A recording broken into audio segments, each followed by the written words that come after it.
Po, tayo po ngayon ay may lulutuin na naman. Iri po ang aming pananghalian. Iri pong lulutuin ko po, luto po sa miswa. Iri naman po, aking natutunan dun sa napakabait ko pong kapatid na babae, si Ate Oring. Nung pong araw ganito po lagi namin luto sa bukid kasi marami kami magkakapatid noon Laging may sabaw-sabaw.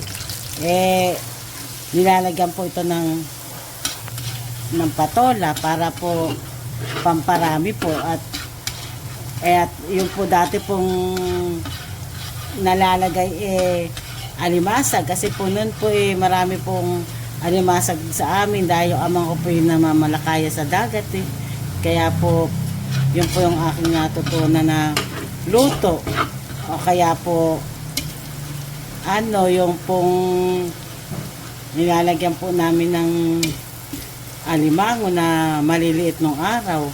Ganun po ako magluto Gusto ko po yung bawang po umaamoy na mabango, ganyan po. Niluluto ko po yung mabuti. Gusto ko po yung mapula. Ayoko po ng shortcut. Kasi yan din po yung isa sa mga kapagpalasa po ng niluluto. Yung pong lasa po ng gisa. Kasi nakakasarap po yan Ganyan po ako magluto talaga. Medyo matagal pero po masarap, ayan. Yan po bawang na mapula po. Pagkayari na po, yan mapula na po, ilalagay na po natin itong sibuyas. At iri pong luya. Ayan po. Igigisa po natin mabuti yung luya para po siya kumakas din po. Ayan, igigisa po natin yung luya, ayan. Nakakasarap po yung luya at nakakatanggal po yan ng lansa. Ay ganyan po.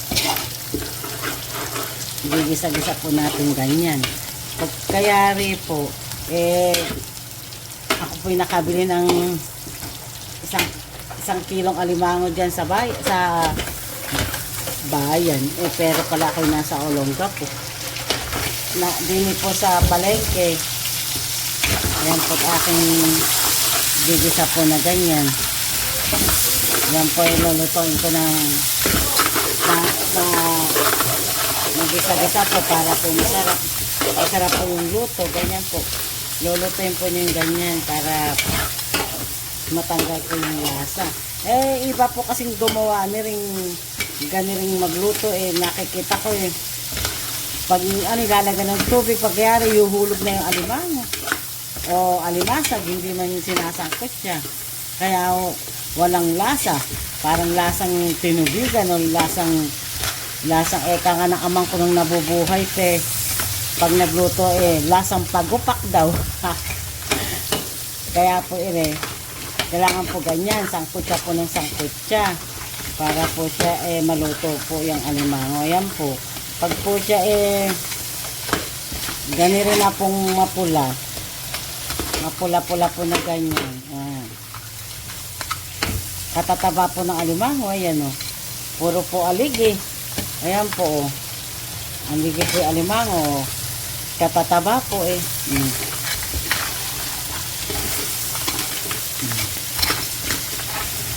Ayan po, lalagyan po natin ng pag ganyang mapula na, lalagyan na po natin ng sabaw.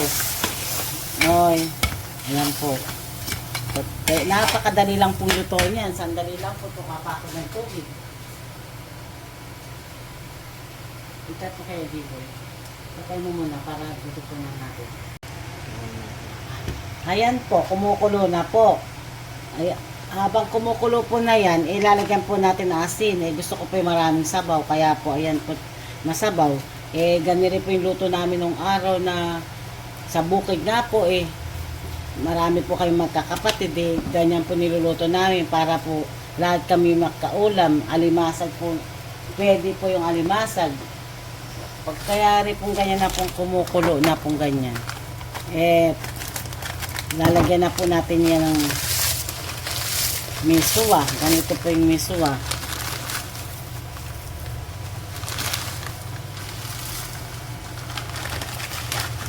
Napakasarap po nitong ganito pong luto. Ito po yung aking paborito. lalagyan po yan ng miswa na ganyan para po siya lalapot po yung sabaw. Masarap po yung ganun luto Ito po yung niluluto ni Ate Oring nung araw na mga bata pa kami. Yung sa amin sa bukid. Alimasag po pwede pong ganiling luto. Hahatiin po niyo yung alimasag para po malasa po yung sabaw. Kagaya po niyan, ganyan pong kulay yung sabaw. Napakasarap na po niyan. Sabaw pa lang po niya, ulam na. Ayan po, ganyan po yung luto. Ganyan po yung gagawin ninyo. Ayan. Pakukulong po na yan. Ayan po, pwede rin po sa hipon.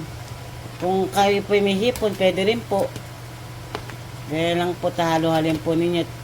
Ayan po, pag malapot-lapot na pong ganiri yung sabaw, okay na po yan. Lalagyan na po natin ang pampasarap. Ayan. Kaunti lang po. Ayan po.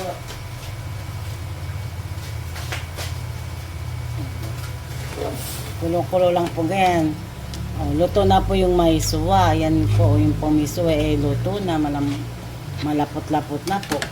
Masarap po yung medyo malabnaw na ganyan na may higupin yung sabaw. Pero po lalagyan na po natin yung patola. Yan po ang patola pamparami po yan Ganyan pinakagis na namin kasi nga po nung araw napakasipag po ng aming amang magtanim ng mga halaman. Kaya po lagi kami nung may patola. Ganyan po yung aming ginagawang luto. Kaya lang po alimangoy kasi po nandito po yung aking isang pamangkin na balikbayan pong si Ronald Nagwapo kaya po pong alimangoy aking naisipang bilhin para po makatikim siya na uli. At saka po pong ganiling luto sanay na po siyang kumain kasi nga po nung bata pa po siya, lagi po siya sa amin sa Bulacan. Ayan po, hanggang maluto lang po yung na yan. At atin po yan titikman sa dalila po po ako.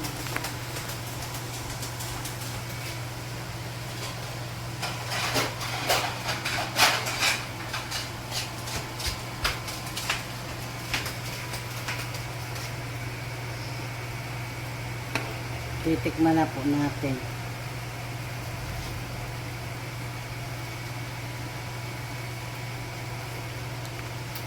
Ay, Diyos ko, napaso ako.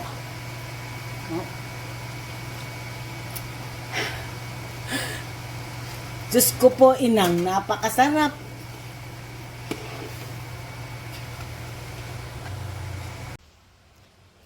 Here na po nung naluto, tingnan po ninyo, naninilaw yung sabaw.